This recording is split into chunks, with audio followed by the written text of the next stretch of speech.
On the morning of my wedding, I did something I'll never forget. I handed my sister my dress, my wedding dress.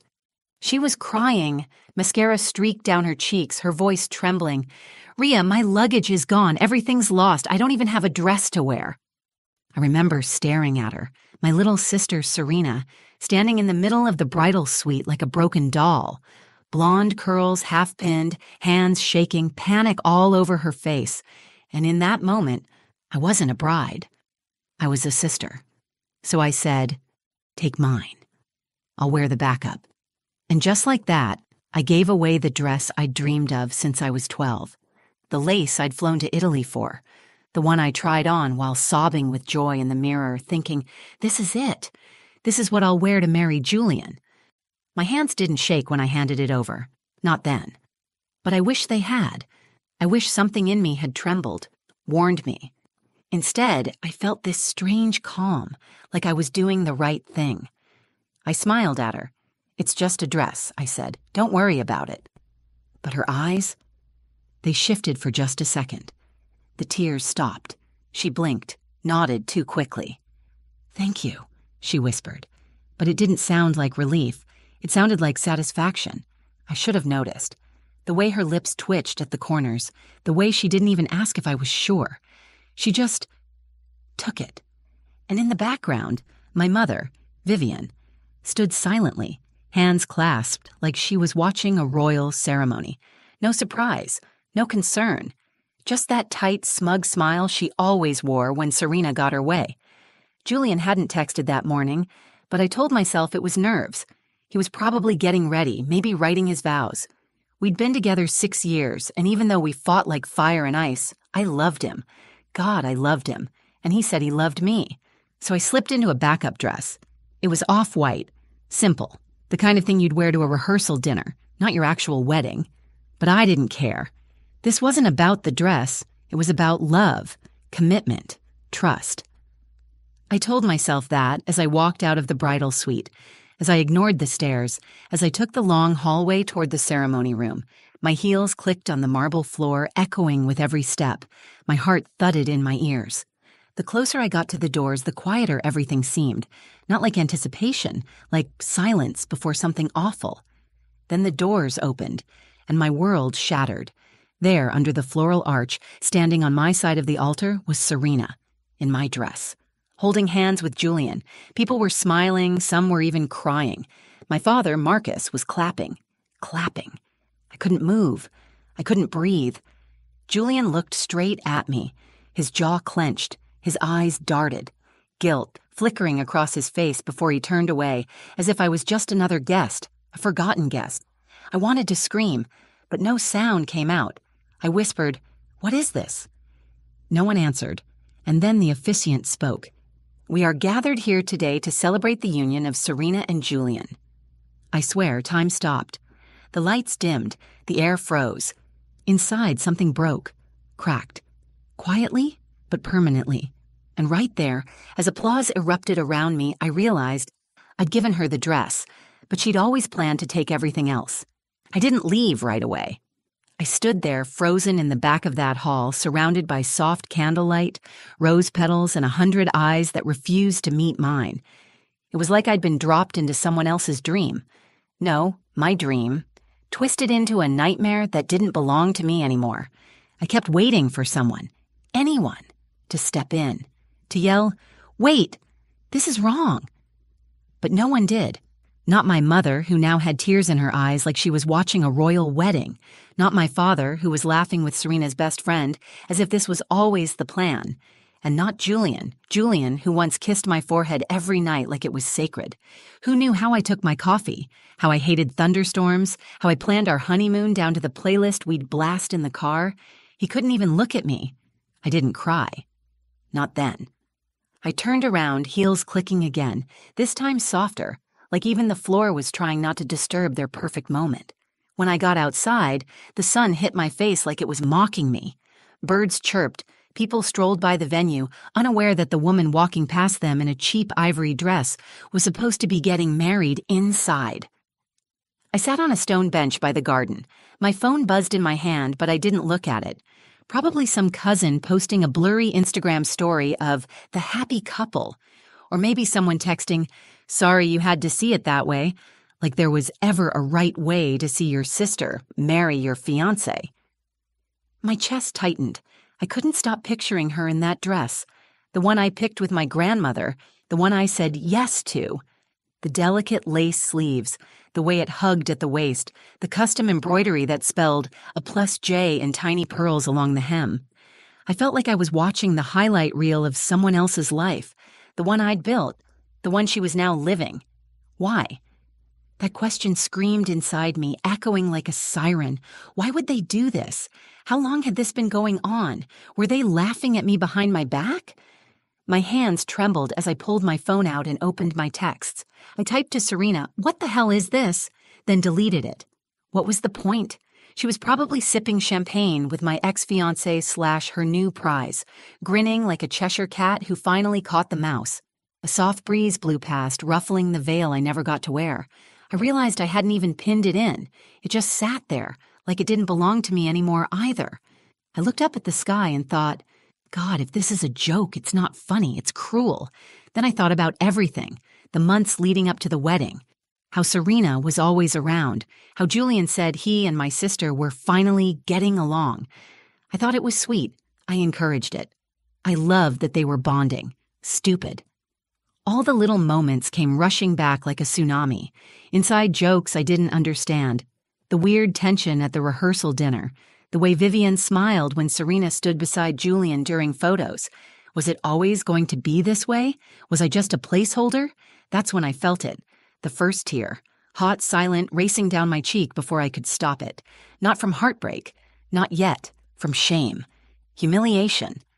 The kind you feel when the whole world watches your trust collapse in real time. I wasn't just the girl who got left at the altar. I was the girl who gave her sister permission to take her place. I sat there for maybe 10 minutes, maybe an hour. I don't really know. Time didn't feel real. I kept staring at the garden fountain, watching the water bubble up and spill over like nothing had changed, like it hadn't just witnessed something disgusting. I finally got up. My legs felt heavy, like each step was asking, "Are you sure you want to see more?" But I had to. I needed to understand. I needed it to be a joke, or a misunderstanding, or anything but what it looked like. I walked back inside, this time through the side hallway that leads to the reception area. The music had started. Laughter floated down the corridor. Applause. The sound of champagne flutes clinking. I peeked around the corner and saw it all.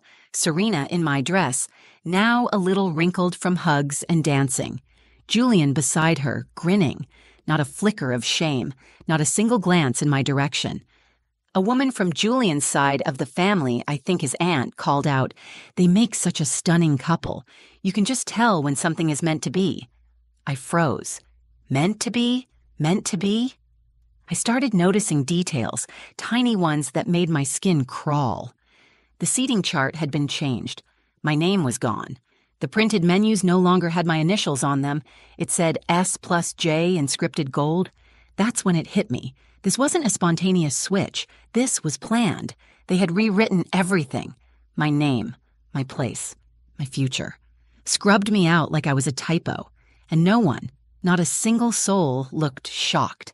They were smiling, celebrating, taking photos. They were applauding.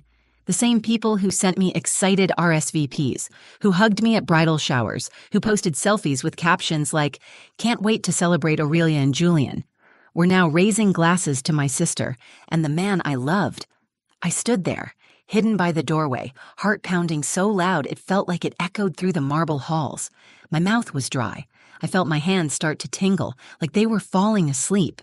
Except it wasn't sleep, it was rage and heartbreak and horror, all tangled into one unbearable knot.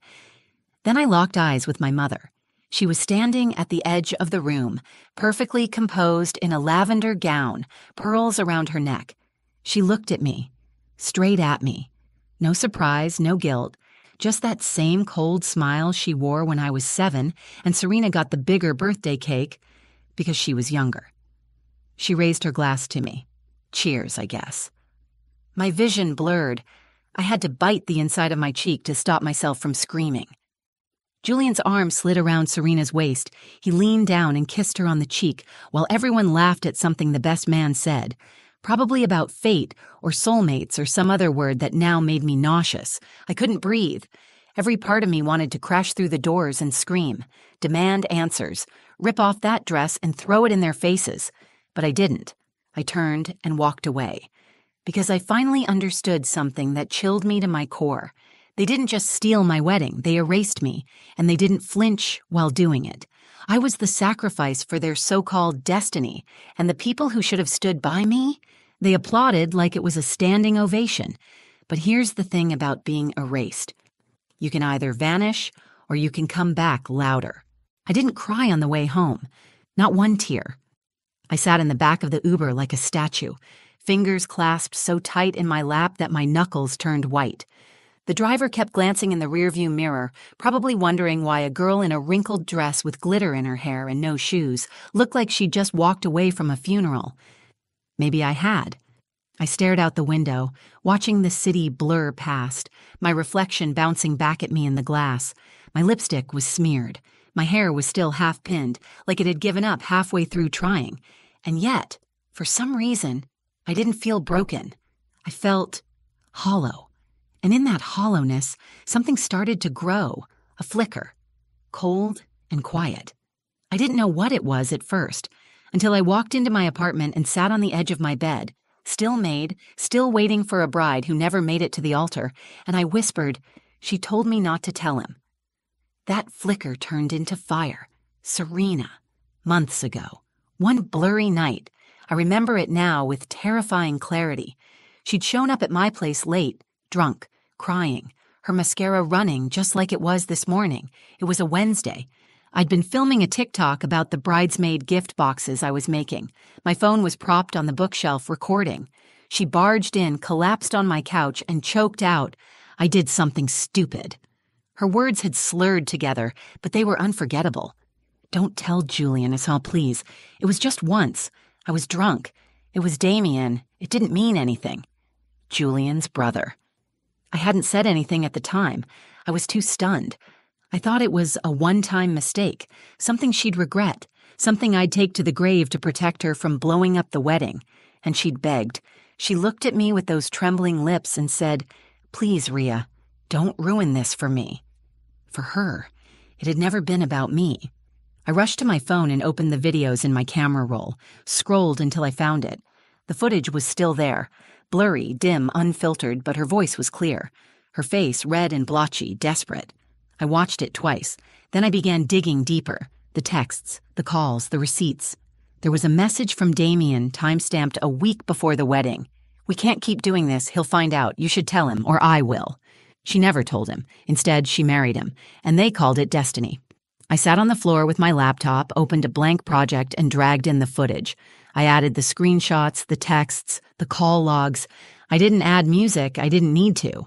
The silence was louder than anything else. Then I recorded a message, just one sentence. "Since I wasn't allowed to give a speech today, here's mine." I exported the file, named it "For Everyone Who Applauded," and I didn't post it right away. That would have been emotional. Messy.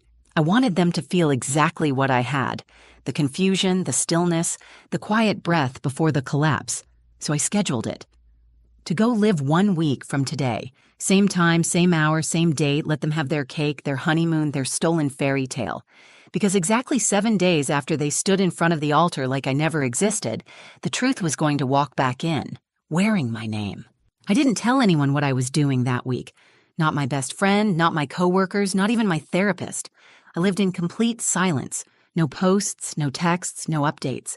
It was like I vanished, just like they had erased me. And that was the point. They needed to feel safe, celebrated, loved. Let them pose for their honeymoon selfies. Let them share photo dumps captioned "Forever and Always" with golden hour lighting and fake giggles. Let them soak in the illusion, because they had no idea a countdown had already started. 7 days passed, slowly, quietly. Then it was Sunday again. Same time, 3:15 p.m., Exactly 1 week since my world collapsed in the middle of rose petals and applause. That morning, I woke up early. No makeup, no filter. Just me and my laptop. I took a deep breath and hit publish. The video was called Since I Wasn't Allowed to Speak at My Own Wedding. It started with Serena, sitting on my couch, drunk, messy, crying. "I slept with Damien," she says, voice shaky. "It didn't mean anything, I swear. Please don't tell Julian." Then came the texts, screenshots layered one by one like a court case. A message from Damien, "You should come clean." He deserves to know. I can't keep lying for you. A voicemail from Serena. "If this gets out, I swear to God, Rhea." Then a black screen, followed by my voice. Calm, even. Everyone said it was destiny. So here's what your destiny looks like behind closed doors. The video was 2 minutes and 49 seconds long. That was all it took. I didn't even need to send it directly. Someone else did that for me. A cousin, maybe. A former bridesmaid. I'll never know exactly who clicked share, but it spread like fire in dry grass. My phone lit up like it hadn't in days. 30 messages, then 60, then more. "Aunt Lena, tell me this is fake." One of Julian's groomsmen. Holy shit. A text from my mother. "Aurelia, we need to talk." "Oh, now you want to talk, Vivian." Julian called me 5 times in a row. I didn't answer. I watched his name flash and disappear like a dying light bulb. The man who couldn't even look me in the eye a week ago was now blowing up my phone like I was the only one who could save him. But I wasn't in the business of saving liars anymore. Then came the silence. Not the kind that hurts, the kind that tastes like justice. Because what they never expected was for me to speak. I wasn't supposed to say anything. I was supposed to bow out gracefully. Let Serena have the stage. Let my parents paint it as fate. Let them all pretend I was never part of the picture. But I was the one who built the frame. And now every guest who clapped during their vows. They were watching a different show entirely. People left group chats. Serena's Instagram went private. Mutual friends messaged me with thin apologies, suddenly unsure which side to stand on. And Damien? He sent me a single message. I didn't know she'd actually go through with it. "I'm sorry." I didn't reply. I didn't need to. Because they weren't waiting for my forgiveness. They were bracing for the consequences. For once, the silence didn't belong to me. It belonged to them. It's been 3 months since the wedding that wasn't mine. People still ask what I'm doing now, where I am, how I'm feeling, if I'm okay. And the truth is, I don't really know what okay means anymore. But I do know this. I'm not where they left me. I moved cities. I changed my number. I started therapy. I wake up in the mornings and open my blinds all the way, letting the sun hit my face like a dare. I don't flinch anymore. It's strange, the silence now. Before it used to crush me, but lately it feels like peace. I donated the dress, not the one Serena wore, mine, the real one. The lace was still intact, the pearl embroidery untouched, but I couldn't keep it. It wasn't a symbol of joy anymore. It was a tombstone. Let someone else have their moment in it, someone who won't have to give it away to family dressed as betrayal. As for Serena and Julian, they've gone dark, social media wiped. No more meant-to-be quotes, no more soft-lit selfies. I don't know if they're still together, and I don't care.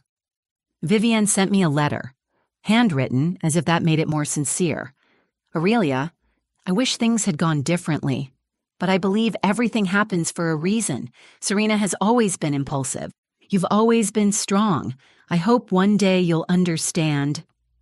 I stopped reading. No apology. Just a justification, as if I was collateral in some divine plan. But I'm not collateral. I'm not a stepping stone. I'm not a placeholder or a plot twist in someone else's love story. I was the whole story. They just didn't know how to read me.